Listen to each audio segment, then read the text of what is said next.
Hi friends, ഇന്നലെ നമുക്ക് രാവിലെ ഉണ്ടായിരുന്ന ഓട്ടം മെറ്റൽ എം സാൻഡ്, പിന്നെയും ഒരു എം സാൻഡ് ആയിരുന്നു. ഒരു സൈറ്റിലേക്ക് ഒരു മെറ്റലും ഒരു എം സാൻഡും, പിന്നീട് നമുക്ക് വേറൊരു സൈറ്റിലോട്ടൊരു എം സാൻഡ് മാത്രമേ കിട്ടും.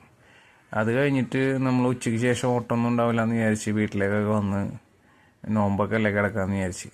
അപ്പോഴുണ്ട് നമുക്കൊരു ഒല്ലൂർക്ക് വിറകുണ്ടാവാനായിട്ടൊരു ടീം വിളിച്ച്. നമ്മളവിടെ ചെന്ന് അപ്പോൾ എന്ത് വിറകാണെന്നൊന്നും പറയണ്ടായില്ല. അവിടെ ചെന്ന് വിറകിൻ്റെ തടി കണ്ടപ്പോൾ എൻ്റെ കണ്ണ് ബൾബായി പോയി. ഞാൻ ജീവിതത്തിൽ ഇതുവരെ കണ്ടിട്ടില്ല ഇത്രയും വണ്ണമുള്ള പുളി. ഏകദേശം ഒരു 200 ഇഞ്ച് വണ്ണം ഉണ്ടാവുമെന്ന് ഞാൻ പ്രതീക്ഷിക്കുന്നു. കാരണം ഞാൻ ജസ്റ്റ് ഒന്ന് എൻ്റെ അളവ് വെച്ചിട്ട് ഞാൻ നോക്കി, ഏകദേശം എൻ്റെ ലെങ്ത്ത് വെച്ചിട്ടൊരു 3 ആളെ വണ്ണം ഉണ്ടത്.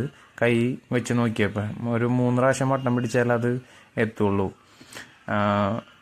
അതിൻ്റെ തടി എടുത്തിട്ടില്ല, കൊമ്പുകൾ മാത്രമേ ഇറക്കി. കൊമ്പ് മാത്രം ഇറക്കിയിട്ട് എൻ്റെ വണ്ടിയിൽ ഒരു 4 ടണ്ണും അവരുടെ ഒരു അശോക് ലൈലാൻഡിൻ്റെ ഒരു വണ്ടി ഉണ്ടായിരുന്നു, അതിലൊരു 6-7 ടണ്ണ് വിറക് അതും ഉണ്ടായിരുന്നു. അങ്ങനെ ഇന്നലത്തെ ഓട്ടം അങ്ങനെയായിരുന്നു. അപ്പോൾ ആ മരത്തിൻ്റെ മെയിൻ തടി അവർ മുറിച്ചിട്ടില്ല, അടുത്ത ദിവസം മുറിക്കുമെന്ന് പറഞ്ഞത്. അപ്പോൾ അതിനും അവർക്ക് സ്വന്തമായിട്ട് വണ്ടി ഉള്ളതിൻ്റെ പേരിൽ അതിൻ്റെ ഓട്ടം അതിലായിരിക്കും. അപ്പോൾ നമ്മളെ വണ്ടിയിലൊക്കെ കയറ്റുകയാണെങ്കിൽ ഒരു കഷ്ണം കയറ്റുമ്പോൾ തന്നെ വണ്ടി നിറയും. അങ്ങനെയാണ് അതിൻ്റെ ഒരു പരിപാടി ഉണ്ടാക്കണേ. നമ്മൾ രാത്രി 8 മണിയായി ഇരിങ്ങാലക്കുട തൃശ്ശൂർ റൂട്ടിൽ റോഡ് പണി നടക്കുന്നതിൻ്റെ പേരിൽ പല സ്ഥലത്തും പെട്ട്.